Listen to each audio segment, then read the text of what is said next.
A couple days ago, there was a report that a staffer inside the White House had referred to the pandemic as the Kung flu. Now, this actually came after Donald Trump had repeatedly, in multiple different tweets, referred to it as the Chinese virus. So yesterday, in a little impromptu press conference, Kellyanne Conway was asked point blank about the staffer who allegedly referred to it as the Kung flu. And rather than answer the question, Kellyanne Conway did what she always does and grew exceptionally irate at even being asked this question. Here's what happened. I'd like to know. Rather than having excuse me. why Excuse me. would That's you been also say alleged. that? No, Yamiche. Excuse me. So is that wrong? If it has, Yamiche, I'm not dealing in hypotheticals. Of course it's wrong, but you can't just make an accusation and not tell us who it is. Who is But it? you're Come saying, and of tell course us. it's wrong. Yamiche, You're if you saying, want of to course it's argue, wrong, I'm going to correct? argue about standing away from each other and washing our hands and everything. But just tell to be us clear, who it is. You're telling those staffers, of course Weijia, it's wrong who was to it? use the word Tell us. I think Kung we have. flu. I think. You understand how these conversations go. No, I don't know. I don't know how these and conversations go. And that's highly offensive, so you should tell us all who it is. I'd like to know who it is. What action I'm not would you going to take engage in if that person was hypotheticals. named? I'm married to an Asian. I mean, I'm not engaging in hypothetical. My kids are, partly. Yes, I'm married to an Asian American. My kids are 25% Filipino. You're also obsessed. I thought you knew. What's really funny about that is Kellyanne Conway literally pulled out that old gem of, no, I can't be racist. I have a black friend. Except in this case, it was the fact that her husband was 50% Filipino. So of course she couldn't be racist against anyone of Asian descent because she married someone who was of Asian descent. So that's just ludicrous to even bring this up. But Kellyanne, the reporter, wasn't saying that you said it. So why are you suddenly getting so defensive about it, right? That's what doesn't quite add up here. You know, if a staffer said this, which you're like, well, who is it? What's her name? Who did this? We don't know, Kellyanne. We just have reports coming out saying that it happened. You're in the White House. You would likely know who it is.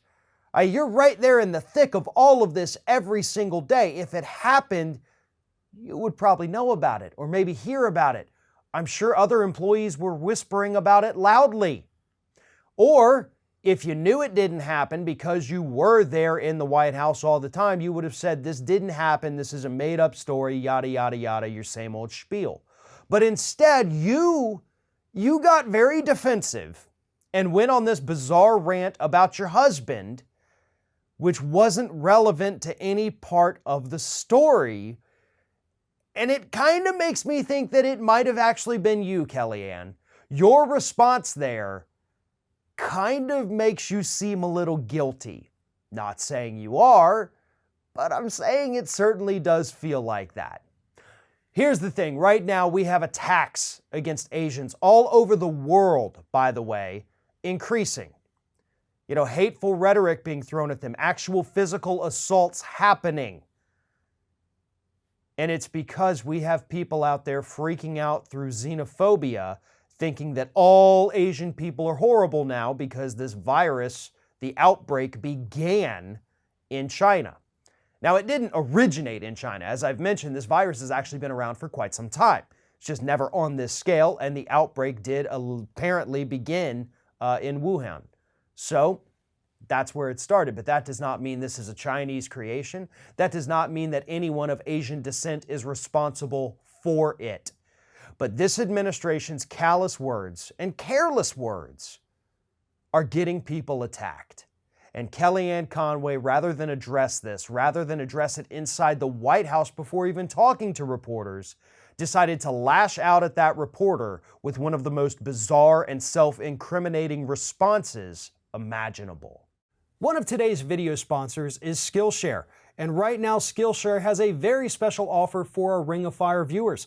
The first 500 people to click on the link at the top of the video description below are going to receive 2 months free Skillshare Premium membership.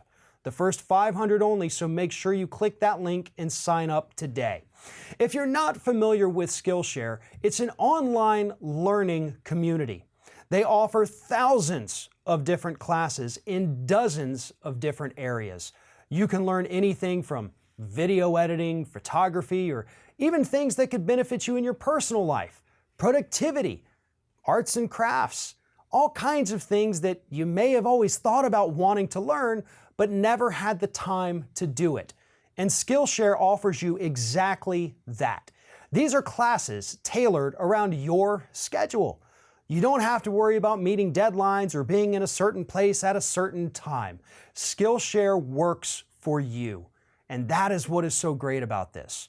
I'm currently taking a class about iPhone filmmaking so that I can make better short films for my Twitter, my Instagram, and every other social media account here through Ring of Fire. So whether you're wanting to learn a new skill to maybe help out around your office, or maybe you want to learn a new skill just because it's something you've been dying to learn how to do, I promise you, Skillshare has exactly what you're looking for. And again, click the link at the top of the video description below, and the first 500 people to do so and sign up are going to receive a 2-month free trial of Skillshare Premium.